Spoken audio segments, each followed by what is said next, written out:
ፈረጃ ፊልምን ለመስራት 41 ኪሎ የቀነሰው ሄኖክ ወንድሙ በፊልሙ ላይ ያሳየውን ብቃትና ጽናት በሰይፉ ሾው ላይ ቀርቦ ሲያብራራ ነበረ። በሰይፉ ላይ እንደተናገረው እንግዲህ በጣም ብዙ ሰዎች ለኔ ዋጋ ከፍለዋል፣ ያመንኳቸውንም ያላመንኳቸውንም ሰዎች ለይቼበታለሁኝ በሚል በአሳዛኝ ሲቃ ድምጽ እየተናገረ ነበረ። በተደጋጋሚ ሆዴ ባሰው በሚመስል መልኩ የደስታ እንባ ነው እያለ ሲያለቅስ እንግዲህ ተመልክተናል ማለት ነው። ሄኖክ ወንድሙ ለዚህ ጥበብ የከፈለውን ዋጋ መላው የኢትዮጵያ ሕዝብ እያደነቀ ይገኛል። ፈረጃ ፊልምን ለመስራት ለ3 ዓመታት ያህል ከሰው ርቅ ያለሁ ከህይወት ርቅ ያለሁኝ በጣም በውስጣዊ ስሜት ውስጥ ሆኜ ፈረጃ ፊልሜን ለመጨረስ እየታገልኩ ነበረ ሲል እንግዲህ አድናቆቱንም እየገለጸ ነበር ለራሱ ማለት ነው። አካውንቴ ላይ 12 ብር ብቻ እስከሚቀር ድረስ ያለ የሌለ ኃይሌን ጨርሻለሁ። መላው የኢትዮጵያ ሕዝብ ከጎኔ ለነበራችሁ እንዲሁም ስታበረቱኝ የነበራችሁ በሙሉ ለዚህ ለፊልም ስሰራ እንግዲህ ለእያንዳንዱ ነገር ከጎኔ ሆናችሁ በሀሳብን በምንም ስታበረቱኝ የነበራችሁ ቤተሰቦቼም ጓደኞቼም አመሰግናለሁ። ወዳጅና ጥላቴን ለይቼበታለሁ ብሏል። ልጄን ለ2 ዓመት ያህል አላየኋትም። በዚህ ልጄ ይቅር በይኝ ሲልም እንግዲህ እንባ እየተናነቀው ሲናገር ተደምጧል ማለት ነው። በዚህ ጋር ተያይዞ ደግሞ አባቴ ይሄንን ፊልም እንግዲህ በህይወትህ ላይ ወስነህ ነው የጀመርከው፣ ለአንዴና ለመጨረሻ ጊዜ ነው አሁን ምደውልልህ ብሎ የመጨረሻውን ስልክ ካወራኝ ቆይቷል። ምክንያቱም በዚህ አያያዝህ እኔ በህይወት አገኘሃለሁ ብዬ ተስፋ አላደርግም፣ ከተረፍክም እሰየው ነው፣ ካልተረፍክም እንግዲህ ደህና ሁን ብሎኛል ሲል እንግዲህ እየተናገረ ነበረ። ለአባቱ ያለውን ፍቅርና ክብርም እየገለጸ ነበረ። እዚህ ጋር አባቴ ለእኔ ካለው ስስትና ፍቅር የተነሳ ነው ያንን የሆነው። እኔ ግን ፊልሙ ለ3 ዓመት ያህል ቢሰራም እኔ ለ6 ዓመት ያህል ነው ዋጋ የከፈልኩበት። ብዙ ነገሮችን አጥቼበታለሁ። መኪናዬን እስከ መሸጥ በእግሬ እስከ መሄድ ድረስ ደርሻለሁ እና ቀላል አይደለም የከፈልኩት ዋጋ። ያስለቀሰኝም ፊልሙን ቀረጻውን በጨረስን ሰዓት ያስለቀሰኝም ነገር ይሄ ነገር ነው ይላል። ብዙ ከኔ ጋር አብረውኝ ሲሰሩ የነበሩ ካሜራማኖች እንዲሁም ሙሉ የክሩ አባላት ይህንን ፊልም ስንጨርስ ሁላችንም አልቅሰናል። ሆዴ ባሰኝ። እንግዲህ እኔ በዚህ መልኩ በመጠናቀቁ እጅግ ተደስቼ እንጂ ከፍቶኝ አልነበረም። ሁሉም ቤተሰብ አላቸው። ቤተሰባቸውን ለእኔ ሲሉ ትተው ለዚህ ፊልም የተከፈለ ዋጋ ቀላል የሚባል አይደለም። ስለዚህ ሁሉንም ማመስገን እፈልጋለሁ ብሏል ማለት ነው።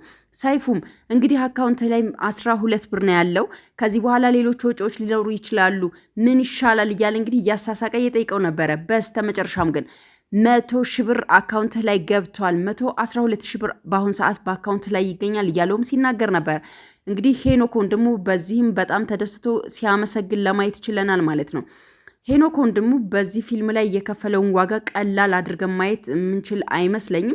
ሁሉም ሰው ይህ ፊልም ተመርቆ እስከሚያዩ ድረስ በጣም በጉጉት እየጠበቀው ነው። ምክንያቱም የተከፈለለት ዋጋ ቀላል የሚባል አይመስልም።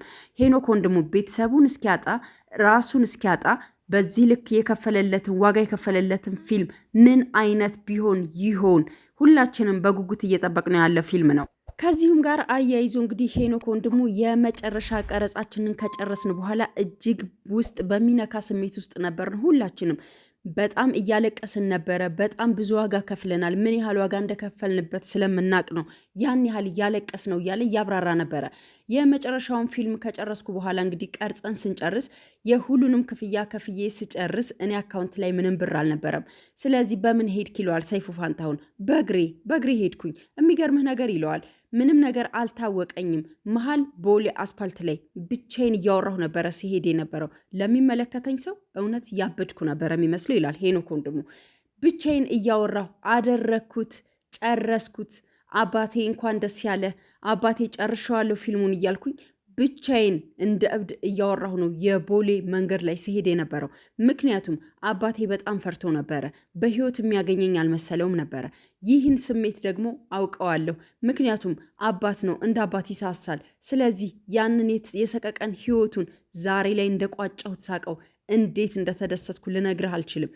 እጅግ ደስ ብሎኛል ሲል በመላው ስቱዲዮ ላይ የነበሩት ታዳሚያን ሞቅ ባለ ጭብጨባ ሲያጅቡት ለማየት ችለናል። እሱም እንግዲህ በተጨበጨበ ቁጥር ለራሱ ሞቅ ያለ ጭብጨባ ሲያጨበጭብ እያየን ነበረ። ይህ ስሜት እንግዲህ ከውስጥ ፈንቅሎ የሚወጣ እንደሆነ በሄኖክ ወንድሙ ፊት ላይ እያየን ነበረ። ለራሱ የሚሰጠው ሞራል፣ ለራሱ የነበረውን ክብር እያሳየ ነበረ። ምክንያቱም የከፈለው ዋጋ ቀላል አይደለም። እኔ አሁን ከዚህ በኋላ ይላል ሄኖክ ወንድሙ፣ ይህንን ፊልም እኮ ሰው ላይወደው ይችላል፣ ሊወደውም ይችላል፣ አላቅም፣ ጉም በለው ይላል። ምክንያቱም ገና ሰው አላየውም። እኔ ግን ልፋቴን ድካሜን ስላየሁበት ለነዚህ ድካሞቼ ዋጋ ሰጣለሁ። ከኔ ጋር ለነበረው ክሩ በሙሉ ዋጋ ሰጣለሁ። ምክንያቱም የከፈልነውን ዋጋ የምናውቀው እኛ ነን። ሰው ሊወደውም ላይወደውም ይችላል። ይህን እቀበላለሁ። ግን እኔ ከከፈልነው ዋጋ አንጻር በጣም በጣም የምወደው ፊልም ነው ይላል። አያይዞም ሰይፉ ፋንታሁን እስከ ዛሬ ከሰራሃቸው ፊልሞች የትኛው ልብህ ላይ ቀረ? የትኛውን ትወደዋለህ? እያለ ሲጠይቀው ነበረ።